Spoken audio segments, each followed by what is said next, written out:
It was the summer of 1985 in the quiet town of Willow Creek, a place where everyone knew each other, where the nights were calm and children played in their yards until the streetlights flickered on. But on one seemingly ordinary July evening, that peace was shattered forever. 9-year-old Emily Carter had been outside in her front yard, twirling with her jump rope under the dim glow of the porch light. Her parents, Linda and George, sat inside the living room, chatting softly about the day. Nothing seemed out of place, until Linda glanced out the window and noticed something that would haunt her for the rest of her life. The yard was empty. The jump rope lay twisted in the grass. Emily was gone. At first, they thought she had wandered to the neighbor's house.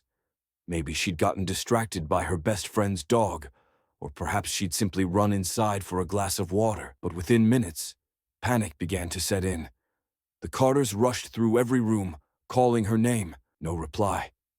Linda's voice cracked as she shouted, "Emily! Emily, where are you?" The silence was unbearable. Neighbors joined in the search, flashlights cutting through the warm summer night. The sound of dogs barking, the crunch of hurried footsteps, and the sharp beam of torches scanning the woods at the edge of the neighborhood filled the air. Within an hour, the local police arrived, setting up their cars and sweeping the area. Yet, not a single clue could be found. What unsettled the officers most was the detail that seemed so ordinary, yet so chilling.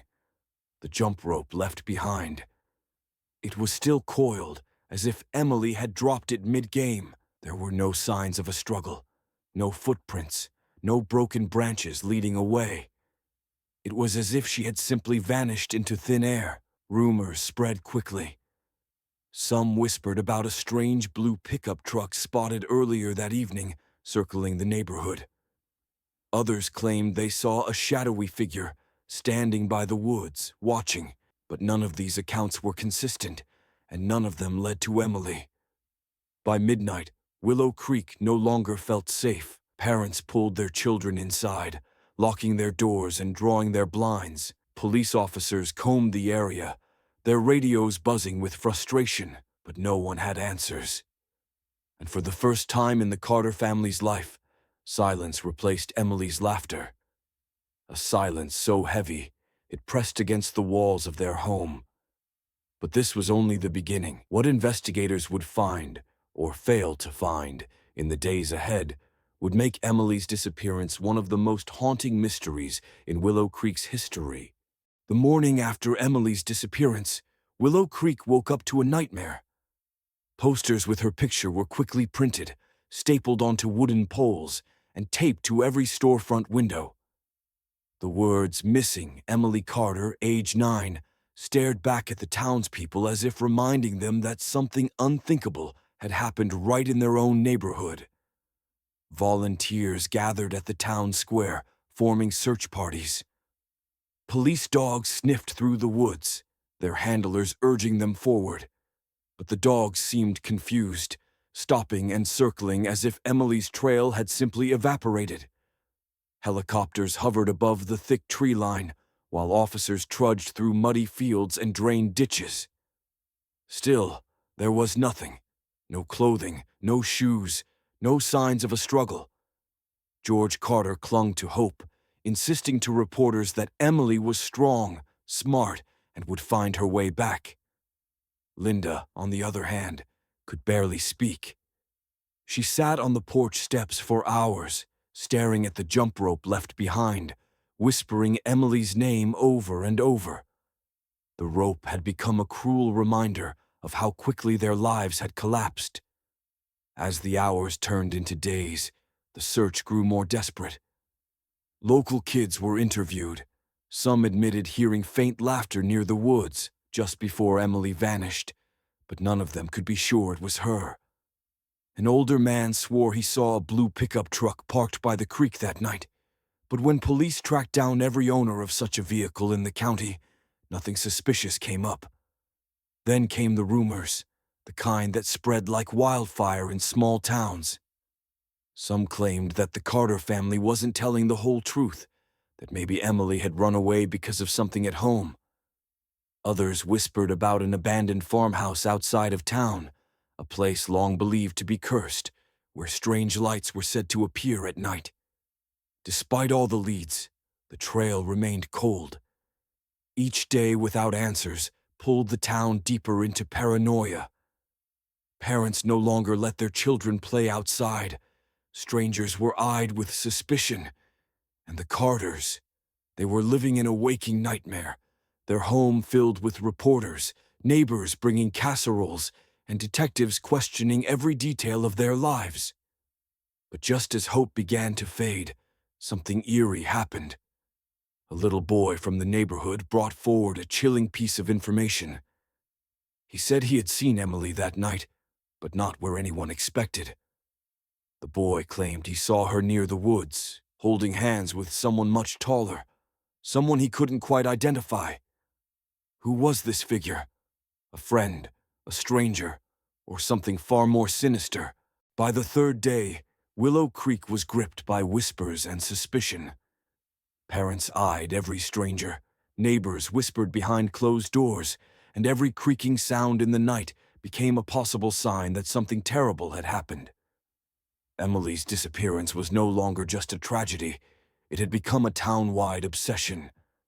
Detective Mark Reynolds, a seasoned officer from the county, took over the case. He combed through Emily's daily routines, interviewed friends and neighbors, and reviewed the limited security footage from the few stores in town. Nothing seemed out of place, until he noticed a small detail no one else had.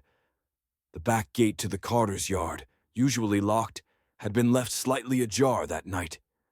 Rumors spiraled.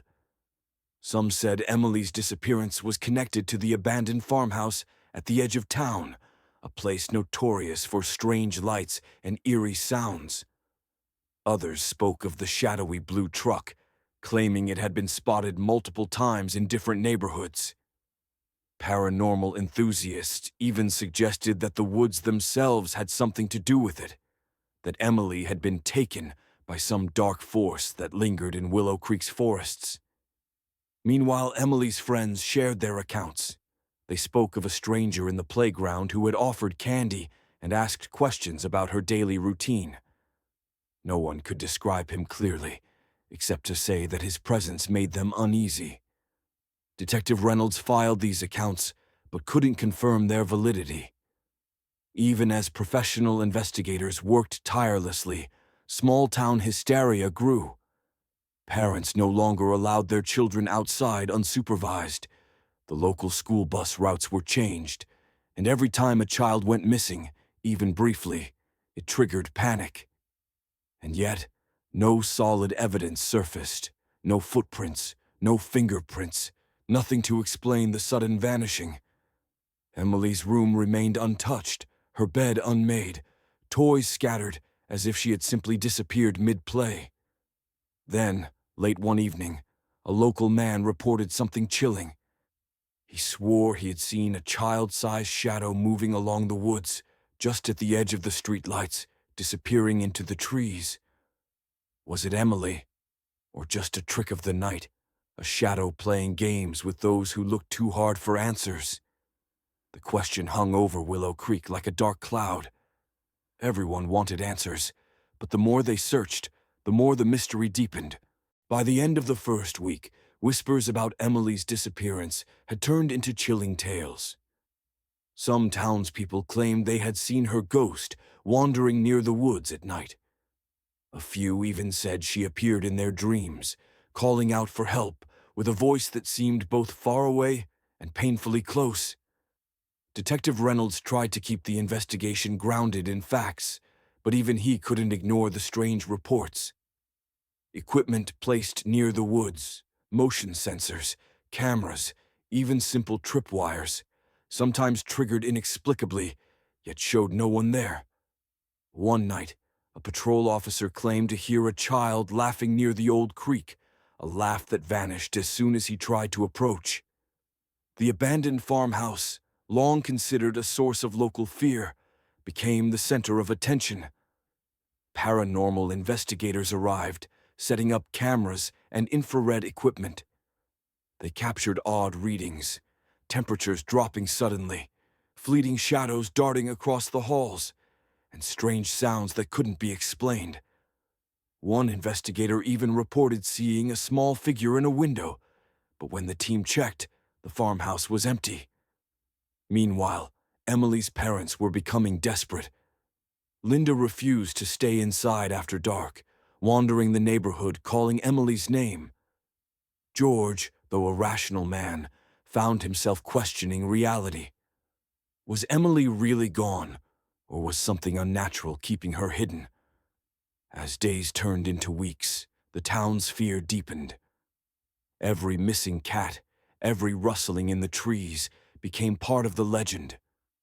Children were warned never to go near the woods or the old farmhouse, yet the mysterious sightings continued.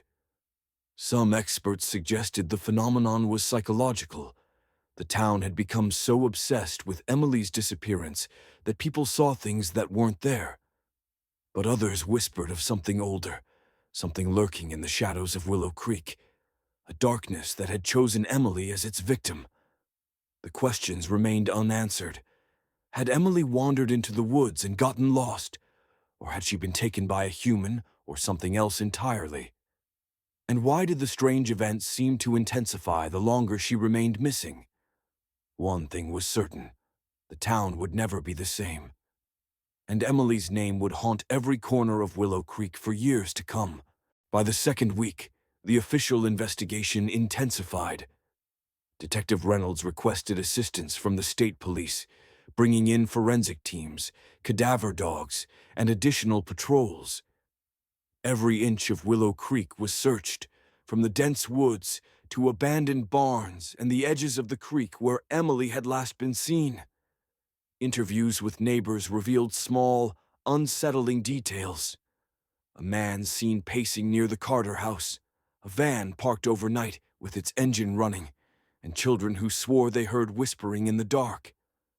None of these tips led anywhere concrete, yet each added another layer of tension to the town. The police also investigated Emily's school. Teachers and classmates described her as bright and cheerful, with no known enemies. Yet small rumors started circulating. A note found near the playground with Emily's name scribbled repeatedly, and mentions of a stranger asking unusual questions in the days before her disappearance. Detective Reynolds struggled to separate fact from speculation. He analyzed every scrap of evidence, every testimony, and every unverified claim. But despite their meticulous work, the trail went cold. Emily's disappearance defied logic, leaving even seasoned officers frustrated. Meanwhile, townspeople began taking matters into their own hands. Volunteers formed late-night patrols, shining flashlights into the woods and searching abandoned buildings. Some reported strange occurrences, fleeting shadows, footsteps that stopped when approached, and doors that creaked open and shut on their own. As frustration mounted, Detective Reynolds convened a meeting at the police station. Maps, photos, and timelines covered every wall. "We cannot let this case go cold," he said, his voice steady but heavy with concern. "Emily is out there somewhere. We have to keep looking, everywhere, and every day." But even as the police worked tirelessly, the questions only multiplied. How could a child vanish so completely? And who, or what, was responsible? The town of Willow Creek was beginning to realize that Emily Carter's disappearance might never have a simple explanation. By the third week, the story of Emily Carter had grown beyond mere news. It had become legend. The townspeople whispered about the abandoned farmhouse at the edge of Willow Creek, a place long rumored to harbor dark secrets. Parents told their children that the woods were not safe at night, and older residents spoke in hushed tones about unexplained lights and sounds near the farmhouse.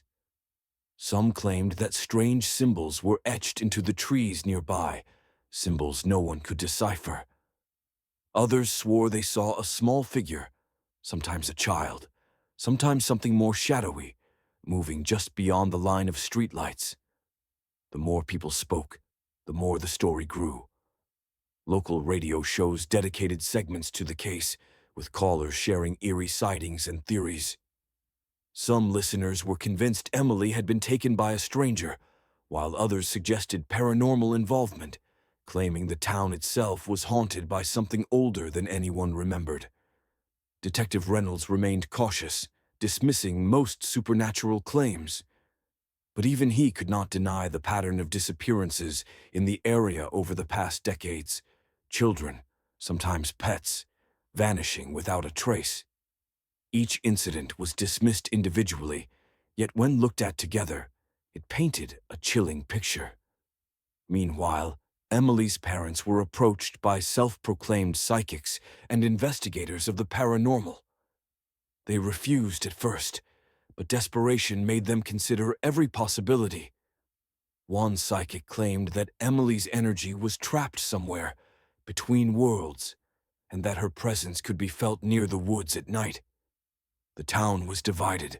Some clung to hope that Emily was alive, hidden, or kidnapped. Others whispered that she might never return. And through it all, the woods remained silent, as if holding their secrets close. But one unsettling question haunted everyone. If the woods were hiding something, would it ever let Emily go? Months passed, and Willow Creek tried to settle into a fragile normalcy. But the mystery of Emily Carter never faded. Detectives continued to follow leads, though each one ended in frustration. Then, nearly 6 months after her disappearance, a shocking development shook the town. A local teenager, exploring an old storage shed near the edge of the woods, found a small, weathered doll. Its dress was torn, and its face smudged with dirt, but it was unmistakably Emily's favorite toy, missing since the night she vanished. Panic rippled through the community. How had it ended up there? And why now? Detective Reynolds returned to the scene with a team. They meticulously searched the shed, the surrounding woods, and even the creek nearby. The area showed no additional signs of Emily herself, no footprints, no personal items, nothing. But the discovery reignited rumors and fear. Some said the doll was a cruel trick. Others claimed it was a message, as if Emily, or someone, was trying to communicate. Journalists descended on Willow Creek, interviewing neighbors and recounting every detail of Emily's disappearance. Paranormal investigators returned, claiming the shed was a hot spot for strange activity. Sudden cold spots, whispers carried on the wind, and fleeting shadows captured on infrared cameras. Meanwhile, the Carter family was torn between hope and despair. Could this be proof that Emily was still alive somewhere? Or was it a cruel reminder of what they had lost? Linda clutched the doll, tears streaming down her face, whispering, "Emily, where are you?" The town began to notice other oddities. Lights flickering in the woods, unexplained noises near the old farmhouse, and the occasional shadow that seemed child-sized but moved in impossible ways. Some residents whispered that Emily's disappearance was only the beginning, that the woods and the farmhouse were tied to a darkness older than anyone could understand. One chilling question lingered in the minds of all who heard the story. Had Emily truly left the town alive, or had the shadows claimed her long ago? Weeks after the discovery of the doll, Detective Reynolds received a tip that would reopen the investigation in an unexpected way. A local hiker claimed to have found footprints leading into an abandoned house just beyond the woods, a house long rumored to be haunted and avoided by locals. The house was in disrepair, broken windows, collapsing floors, and an overwhelming smell of decay. Yet, as the detective and his team carefully examined the property, they noticed small, eerie signs that someone, or something, had been there recently. Tiny handprints smeared in dust, a faint scent of lavender, and a few scraps of fabric matching Emily's clothing. Inside, the atmosphere was chilling. The floors creaked with every step, and the walls were lined with old, yellowed newspaper clippings about missing children in Willow Creek and surrounding towns. It was as if the house itself remembered every unsolved mystery that had plagued the area. Paranormal investigators were called in again, setting up cameras, motion sensors, and sound recorders. At night, strange readings surged, whispers caught on tape, shadows darting across hallways, and doors closing on their own. Some members of the team claimed to see a small figure watching them from a window, only to vanish when approached. Meanwhile, Detective Reynolds tried to separate reality from superstition. He documented every piece of evidence, interviewed witnesses, and cross-referenced old missing person reports. But each new clue only added layers of complexity. Emily's case no longer seemed like an isolated incident. It was part of a pattern, a dark web woven through Willow Creek's history. The community, already on edge, grew increasingly fearful. Children were forbidden from venturing near the woods or the abandoned house, and local law enforcement increased patrols. Yet the question remained: had Emily been hiding here all along, or had the house become a magnet for something far more sinister? And as night fell over Willow Creek, one truth was clear. The house held secrets that might never be revealed, and Emily's fate remained shrouded in mystery. By the following month, Willow Creek was gripped by a deep sense of unease. The disappearance of Emily Carter, the doll, the abandoned house, and the unexplained phenomena had transformed the town into a place of fear. Parents whispered warnings, and children dared not venture near the woods. Local news stations ran segments recounting every chilling detail: shadows seen moving at night, strange lights in the abandoned house, and fleeting glimpses of a small figure near the creek. Residents speculated endlessly. Some believed Emily had been taken by someone in the town, while others insisted that the forest itself was responsible, a living darkness that preyed on the innocent.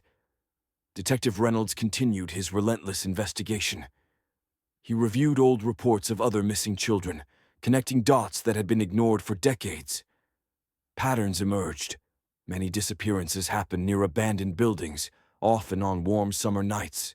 Some families had given up hope, while others clung to the idea that the children might one day return. Emily's parents, though shattered, refused to give up.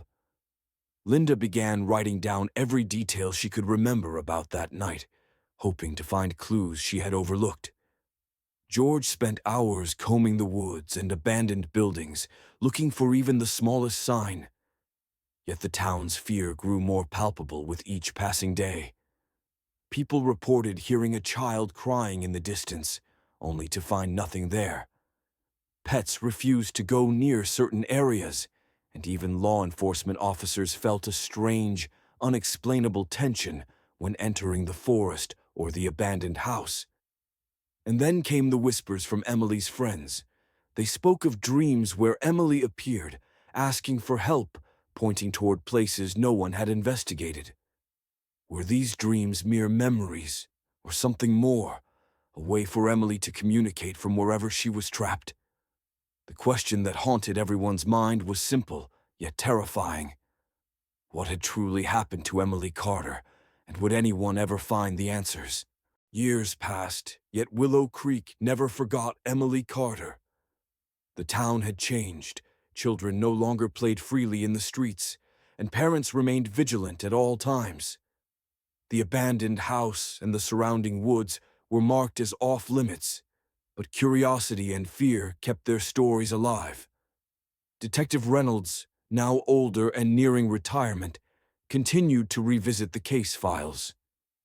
Each time he read through the reports, he felt the same knot of frustration.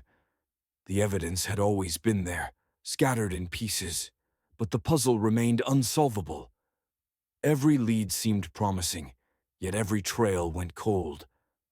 Emily's doll, carefully preserved by her mother, was a constant reminder of a child who had disappeared without a trace. Paranormal investigators still visited the woods, capturing fleeting shadows and unexplained sounds on their cameras. The stories told by townspeople kept evolving, adding layers of terror, hope, and speculation. Some claimed they had glimpsed Emily near the creek, her figure fleeting, watching silently from the shadows. Others said that on quiet nights, her laughter echoed softly, as if carried by the wind. And yet, no one could confirm these sightings, leaving the town trapped between belief and doubt. The truth remained elusive. Had Emily wandered into the woods and been lost? Had someone taken her, hiding her from the world? Or had something older and darker claimed her? The questions haunted Willow Creek, leaving a shadow over every home, every forest path, and every abandoned building. And perhaps the most chilling thought of all, Emily Carter's story is not just a memory. It is a warning, a reminder that some mysteries cannot be solved, and some disappearances leave an echo that never fades. For the residents of Willow Creek, and for everyone who hears this story, one question remains. Where is Emily Carter? And will the woods ever release her from their grasp?